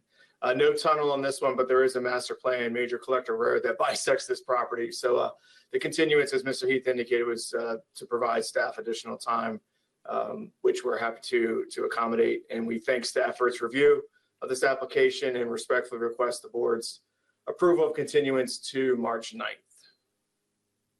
Thank you, Mr. Tedesco. If there's no questions for staff or applicant, there's no one signed up to speak on this matter, and I would look for a motion. Move to approve, Mr. Chairman. Second. I've got a motion by Commissioner Washington, a second by Vice Chair Bailey. Any discussion on the motion? Seeing no discussion, I will call the roll. Commissioner Washington. I vote aye. Vice Chair Bailey. Vote aye. Commissioner Dorner. Vote aye. I vote aye as well. I'm sorry, Commissioner Giraldo, I skipped you. I was just going to ask about the tunnel also. I vote aye. I vote aye as well. The ayes have it 5-0. Thank you, Mr. Heath. Thank you, Mr. Tedesco. We are now on to item 7 on our agenda. This is item 7 is a specific design plan SDP 2204 Parkside Section 7. The attorney for the applicant is Marvin Joe Camp. We have Mr. Burke who will give the staff presentation. We do not have anyone signed up to speak beyond folks who are part of the applicant's team. And I will turn it to Mr. Burke. Thank you. Oops. We got you. We can hear you and see you. Great. Thank you so much. Sorry, just picking out my. Okay. Good morning, Chair Shapiro, members of the Planning Board. My name again is Tom Burke. I represent the Prince George's County Planning Department Urban Design Section. The proposal before you is Specific Design Plan SDP-2204, known as Parkside Section 7. This application is listed as Agenda Item 7 and includes a Type 2 Tree Conservation Plan TCP2-045-2022 and Alternative Compliance AC-22005. The applicant is seeking approval of the specific design plan for the development of 617 single-family attached units and associated infrastructure. Based on the findings presented in the technical staff report dated February 8th, 2023, the urban design staff recommend that the planning board adopt the findings of this report and approve specific design plan SDP-2204, Type 2 Tree Conservation Plan TCP2-045-2022, and Alternative Compliance AC-22005, subject to the conditions contained in the staff report, with recommended revisions to the conditions eliminating conditions 1B, 1C, and 1D, and the administrative corrections related to the renumbering, all of which the applicant and staff are in agreement to. This concludes staff's presentation. Thank you. Thank you, Mr. Burke. Commissioners, any questions for staff before I turn to the applicant? No? Ms. Camp, take it away. Thank you. Can they hear me? Hi, good afternoon, Mr. Chair and members of the Planning Board. Before I make a couple of comments, I did wanted to take a point of personal privilege. Hope you will allow me. I just wanted to acknowledge Mr. Glenn Burton and all the work that he has done over the years, and what a pleasure it's been to work with him as part of the transportation section. So thank you. Thank you for the kind word. Yes, best wishes to Mr. Burton. Having said that, Mr. Burke is absolutely correct. I'd like to thank the staff for working with us so diligently. We are in total agreement with the conditions that have been put forth, and appreciate the striking of the ones that Mr. Burke talked about. I did want to just mention to the board that we are very excited because we are now working with a consultant on the stream restoration. So Section 7 will be making its contribution to improving that stream, and we look forward to that. And we will be meeting with DPI and your staff next week to discuss the specifics of that. So we're very excited about this project and coming to the end on the Parkside project that has been going on for a look, I see Ms. Bailey, Vice Chair Bailey smiling, which has been going on for a very, very long time. So with that, I will conclude my remarks. Thank you very much. And if there ever was an example of, while this is a quite brief presentation to us, there's been a lot of work that's gone on behind the scenes for many days, weeks, months, and years. Yes. So thank you for all of that. Commissioners, any questions for the applicant or for staff? No questions, then there's no one else who signed up to speak on this, so I would look for a motion.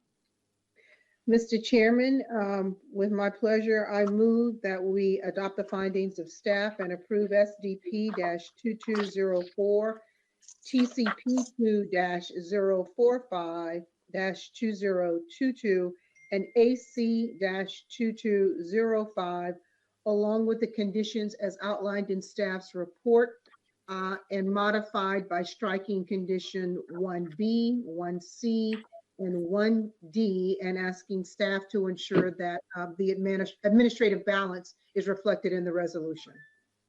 Second. Got a motion by Commissioner Washington, a second by Vice Chair Daly. Any discussion on the motion? Seeing none, I'll call the roll. Commissioner Washington. Vote aye. Vice Chair Daly. Vote aye. Commissioner Dorner. Vote aye. Commissioner Giraldo. Vote aye. I vote aye as well. The ayes have it 5-0. Thank you, Ms. Camp. Thank you, Mr. Burke.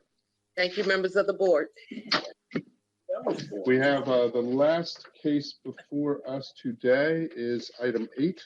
This is DSP 22019 Marlboro Gateway.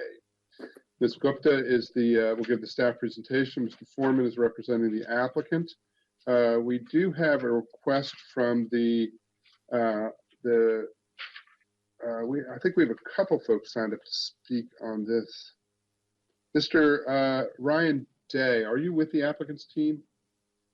My Yes, notes may be incorrect. You are. Okay. Yes. So with the only person we have property signed up. owner. Thank you. The only person we have signed up to speak who's not with the applicant's team, property owner, is we have a request from the mayor of the town of Upper Marlboro to speak. She did not sign up in advance, but commissioners, without any objection, I'm going to allow some flexibility and allow the mayor to speak, even though she didn't sign up on time, if there's no objection to that, which there is not. So let me start with, Mayor Franklin, you will be speaking, and we'll get to you after we have heard from staff and the applicant, and then we'll turn to you. So let's start with Ms. Gupta. Thank you, Mr. Chair. I just wanted to check that you can hear me. Yeah, we can hear you and see you fine. Thank you. Good morning, Mr. Chair and members of the Planning Board. For the record, I'm Ridula Gupta with the Urban Design section. The item before you is item 8, detailed site plan DSP-22019 for Marlboro Gateway. This application proposes construction of 3 buildings with 150 multifamily dwelling units, including 98 restricted units. As a matter of housekeeping, the additional backup includes 1 exhibit received from the applicant prior to the February 21 noon deadline. Next slide, please. The subject property is in Planning Area 79 and Council District 6. Next slide, please.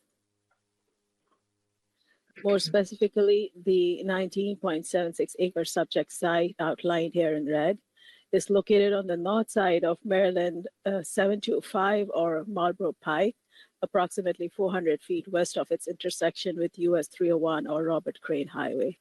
Next slide, please. This image shows that the subject site outlined in red is located in the residential multifamily 48 or RMF 48 zone as highlighted in orange color. The adjoining properties to the southeast, west, and north are also located in the RMF 48 zone. Properties to the south across Marlboro Pike are zoned industrial employment, while the properties to the east across US 301 are located in the commercial service and residential agricultural zones. Next slide, please.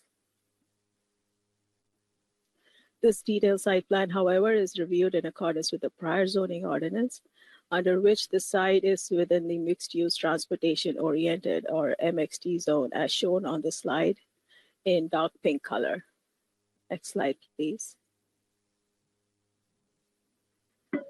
This slide shows that the subject property outlined in red is not located within any overlay zone under the prior or the current zoning ordinance. Next slide, please. The aerial photographs shows the site outlined in red, and it's mostly wooded. There are currently 4 single-family detached dwelling units and their accessory structures on the property adjacent to Marlboro Pike, which will be raised. North of the project site is located a future mixed-use project and existing single-family detached homes. To the east, beyond US 301, is located another single-family detached home and an industrial use. To the south are located various commercial uses beyond Marlboro Pike. southeast of the site between the site boundary and the intersection of US 301 and Marlboro Pike is a single-family detached dwelling, a food or beverage store, and a gas station. To the west of the site are single-family detached homes and a pond, and part of the pond extends onto the subject site. Next slide, please. This slide shows that the site, delineated in pink, slopes away from US 301 in an easterly direction, eventually outfalling into the pond. Next slide, please. This slide shows the master plan rights of way in the vicinity of the site. Next slide. This is a bird's eye view of the property, which is outlined in blue. The existing 4 dwellings located on the property adjacent to Marlboro Pike can be seen. Next slide. This slide shows the site plan, which proposes 3 multifamily buildings shaded in red for a total of 150 dwelling units. Marlboro Pike, the proposed driveways and the parking lots are colored in yellow, and the proposed outdoor amenity space is colored in pink. The buildings are located on the most developable portion of the property while minimizing disturbance to the existing environmental features. Building 1 is a T-shaped building oriented towards Marlboro Pike. Buildings 2 and 3 are located behind Building 1 and are oriented to allow for provision of a common access driveway to Marlboro Pike. Several surface parking lots are also designed in close proximity to the buildings, and a structured parking area is also proposed for Building 1. The site design shows pedestrian connections from the street to each of the buildings, to the parking lots and the recreational amenities. Future vehicular and pedestrian connections are also indicated for Phase 2 of the development, which will consist of commercial and retail uses and be located closer to US 301. Staff recommends that a future vehicular and pedestrian connection be also added for the abutting parcel 101, which is part of the common conceptual site plan approval, and which anticipated that the parcel would share the consolidated access to Marlboro Pike. Next slide, please. This slide shows the landscaping provided for the project in accordance with the applicable sections of the landscape manual. The plan provides landscaping along street frontage of Marlboro Pike, which is classified as a historic road, planting for screening for the parking lots and buffering requirements. Next slide, please. This slide exhibits the amenities provided for the residents on site, which include an outdoor playground, including pre-manufactured play equipment for different age groups, an outdoor seating area with benches and picnic tables, and fitness centers in each of the 3 buildings. The recreational facilities proposed in Building 1 for the elderly also include a community room, a game or meeting room, a library, and a craft room. Next slide, please. This slide shows the outline of the property in blue and the primary management area, or PMA, outlined in red. Woodland conservation requirement is proposed to be satisfied with on-site woodland preservation and reforestation, highlighted on the slide in green. Next slide, please. The next 3 slides show perspective views of the proposed buildings. The multifamily buildings are designed with a common architectural style, which employs brick, fiber cement panels, and PVC siding of coordinating colors with a variety of architectural features such as Juliet balconies, full-depth balconies, projections, and contrasting trim. This slide shows the view from Marlboro Pike looking north into the development. Next slide. This slide shows the view from the play area looking southwards. Next slide. This is a view of the aerial view of Building 1 looking southwest towards Marlboro Pike. Next slide. The next 3 slides are elevations of the proposed buildings. This slide 18, shows elevations for building 1, which houses the units reserved for the elderly. Next slide. These are elevations for building 2, which is at 2 levels to accommodate grade change. Next slide.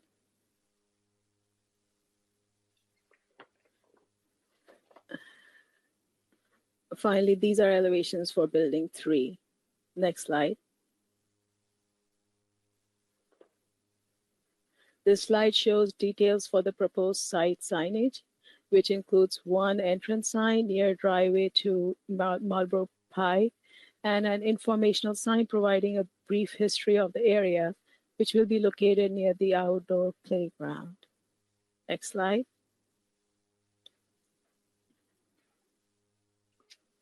As mentioned at the beginning of the presentation, the additional backup includes 1 applicant's exhibit, which proposes revisions to recommended conditions. The applicant requests deletion of conditions 1G and 1H, and revisions to conditions 1I and 1T. Staff has reviewed the proposed revisions and is in agreement with these revisions. In conclusion, staff recommends that the planning board adopt the findings and approve detailed site plan DSP-22019 and type 2 tree conservation plan TCP2-046-2022, subject to the conditions found on pages 41 through 44 of the staff report as revised by applicant's exhibit 1. This concludes staff's presentation. Thank you. Thank you, Ms. Gupta. Commissioners, any questions for staff before I turn to the applicant and his team? No questions. Mr. Foreman, the floor is yours. You may want to introduce members of your team. I see Ms. Dillon here with Housing Initiative Partnership, which must mean there's an affordable housing component to this as well, but I'll turn it to you and to talk it through, Mr. Foreman. Yes, thank you, Mr. Chair and members of the board. For the record, Nate Foreman with the offices of O'Malley, Miles, Nyland, and Gilmore. And if it's okay, actually, with the board, I do see that Mayor Franklin has a meeting with a very important constituent at this time. So if it's okay with them, I maybe would go after her and we can do presentation and maybe give it a chance to respond to any comments the mayor might make. It's kind of you, and commissioners, without objection, I will follow that lead, and I'll turn to Mayor Franklin. You and your team can take it away. Thank you. Thank you for allowing me to speak with the holiday confusing me and all that. So I appreciate it. I do want to talk a little about the affordable housing element. The town really supports senior housing, affordable housing. We have concerns about service provision and walkability at the site. So I'm not sure how many of you have been in the area, but there are no existing sidewalks, and I know currently sidewalks will be built with the development.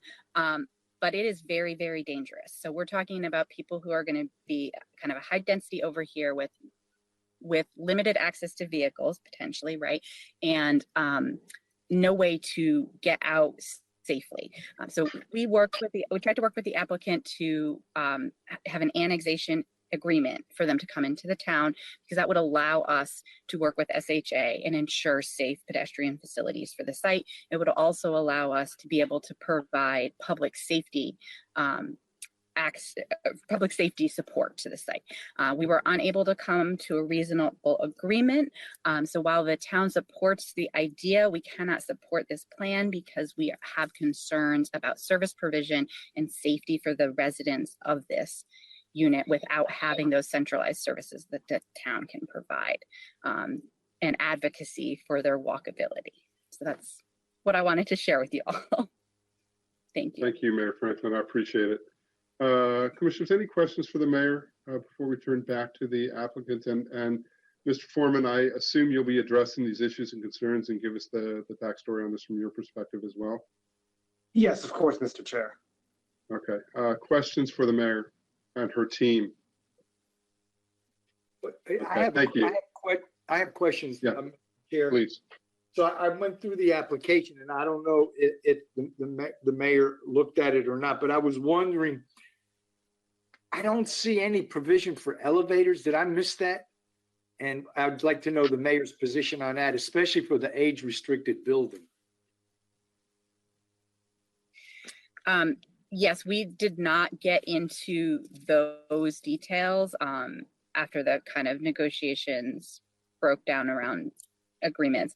But yes, you would want to have elevators in a senior facility. That would be necessary in all the facilities because you could have people with disabilities involved. So I agree with your point. And another question I had, Ms. Mayor, is with respect, I didn't see any provision for any dog park or any dog waste stations as well. And given the size of this development, I was wondering if you had any comment with regards to that. Yeah, so the town has a dog waste station program. So we provide those. So if this were to be annexed into the town, you know, that again wouldn't be a concern because we would provide that service and our public works department would provide the collection service.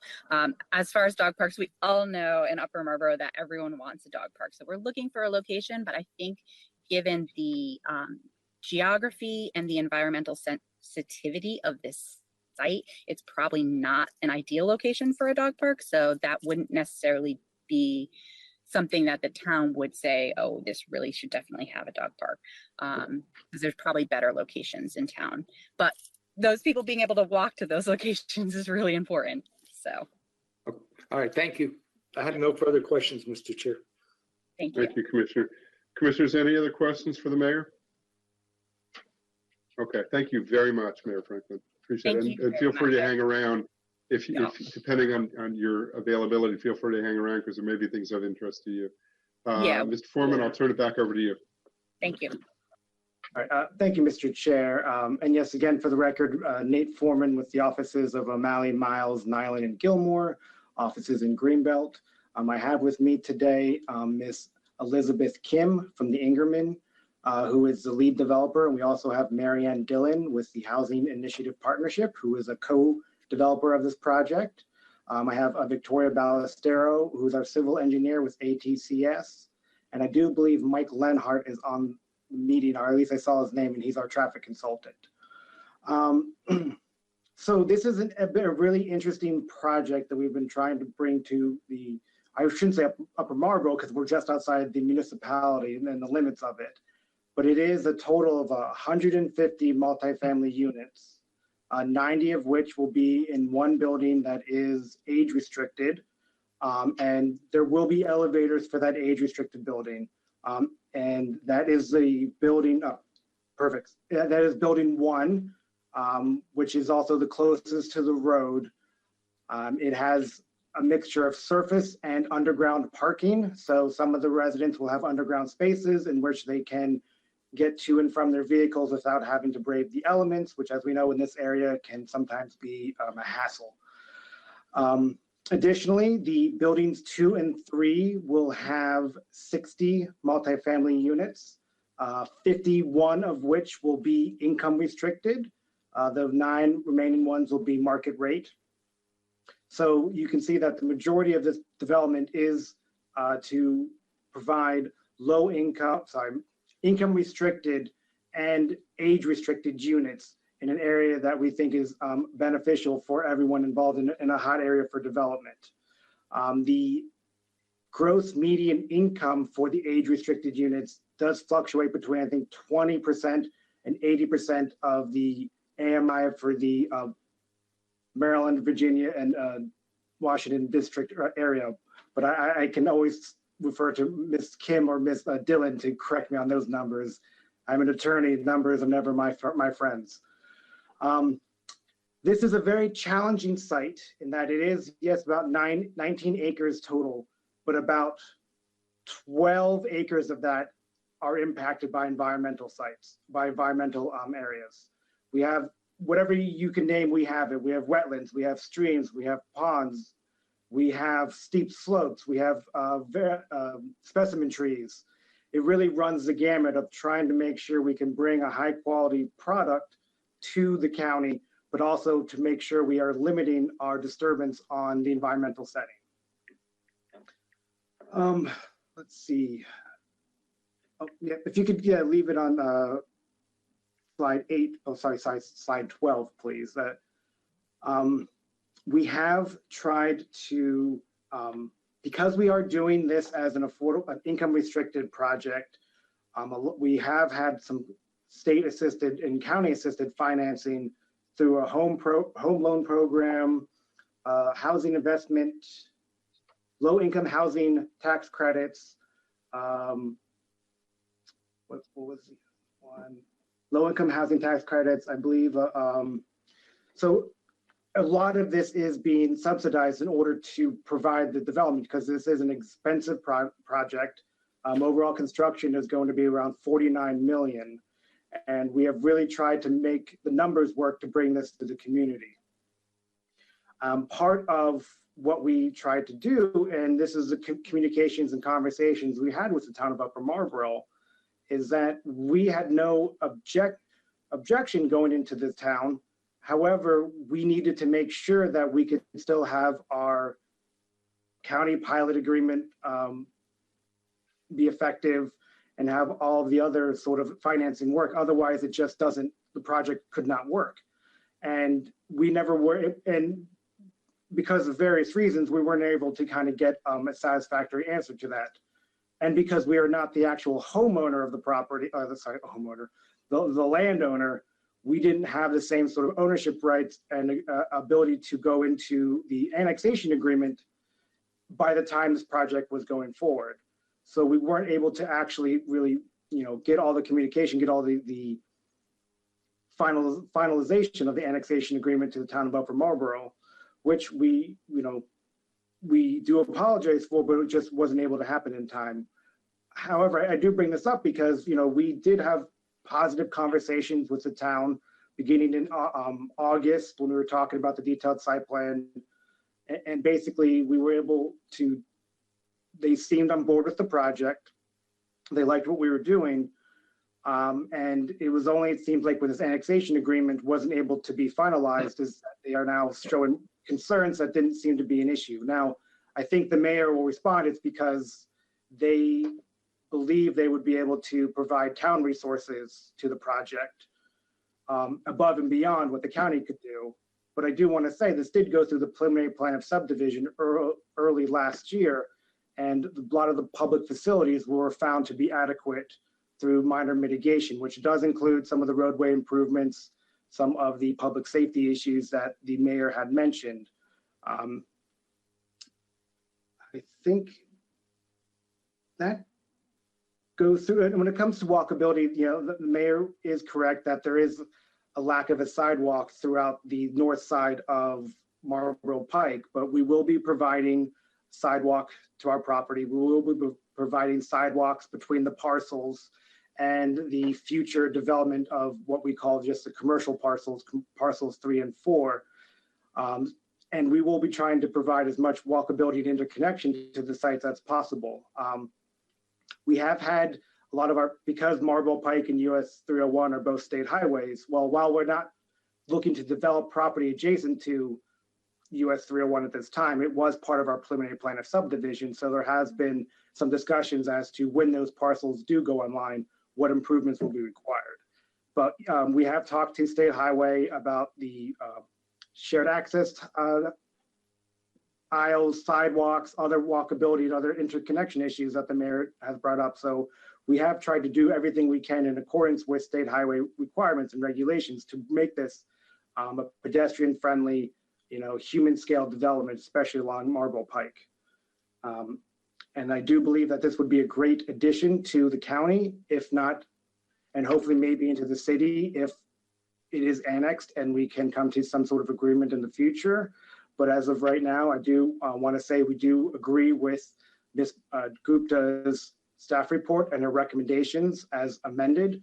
I do want to thank her for the hard work she has. And, if she ever wants to find her time in urban design instead of subdivision, she'd be more than welcome because she did a great job. I also want to thank the transportation section, especially Mr. Ben Ryan, who was willing to work with us, given the complex issues of navigating county requirements with state highway requirements and how to make sure we come to some resolution that favored everybody. But with that, I would be more than happy to, or my team would be happy to answer any questions the chair or the commissioners might have. Thank you. Thank you, Mr. Foreman. Commissioners, questions for Mr. Foreman or members of his team? I have a question, Mr. Chair. Yes, sir. What consideration has the developer given to putting dog waste stations in the development? Since I understand that the city, if it was annexed, the city would do it, but since that's not a possibility right now, what consideration have you given to that? I believe, and Victoria, I know you and I had mentioned this. Do you want to address this question by Commissioner Giraldo? Certainly, we evaluated the possibility of putting dog parks online, and it was discussed with the applicant's representative, Liz Kim, who's on the phone. Typically, they do not have pets that are part of occupancy, and so it was determined that the waste stations would not be needed on site. So are you saying that these buildings are going to be with no one could have pets? Is that what you're saying? Liz, would you like to chime in on this? You are muted. You're on mute, Ms. Kim. My apologies. I'm just talking away on mute. We find that it's mixed in terms of whether our residents do or do not have pets. As was stated, having a dog park on site, there really isn't sufficient space with it, which the mayor agreed without going into protected areas. If it's a desire to put waste collection stations, that's something we would be happy to discuss. That's not a huge issue, but having a dog park on site, I think just within the constraints of the site and the environmental aspects.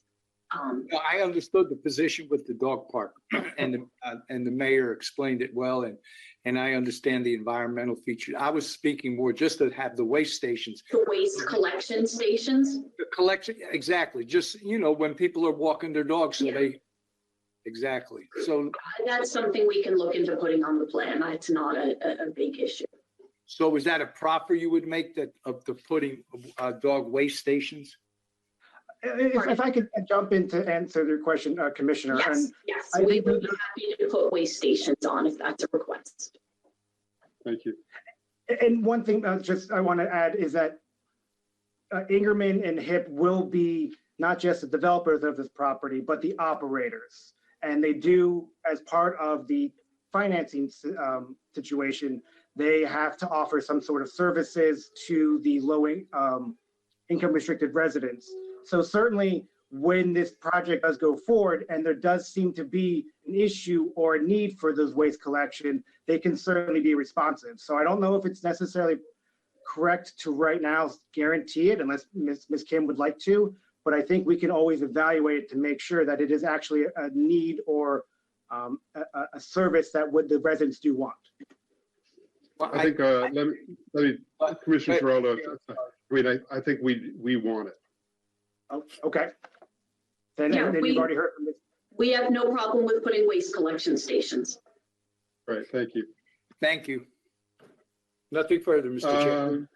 Yeah, other questions for the applicant?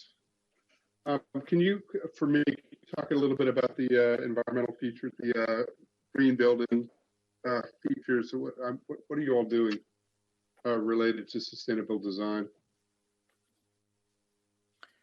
Sure. Go ahead. No, Liz, I'll trust you to say this better than I could. Sure.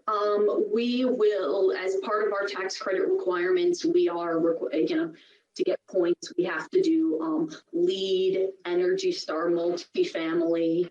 So we'll be meeting, I'm not sure exactly what level of LEED, whether it's gold or silver, but we'll be meeting LEED and we'll be Energy Star multifamily.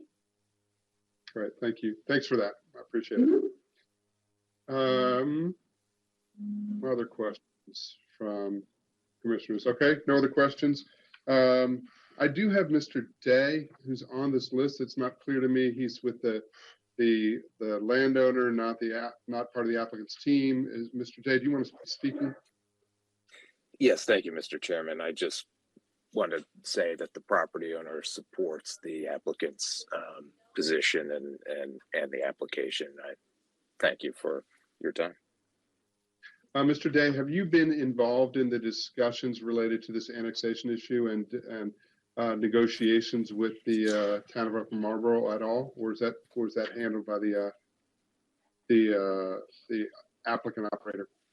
So property ownership heard from the town perhaps within the last 30 days for the first time, and we share the same position as the applicant. Certainly not opposed to annexation. However, we just need information, and to date we have not been provided with an understanding of the implications of being annexed from both a tax perspective and a public services perspective. So again, we share the applicant's position on that issue.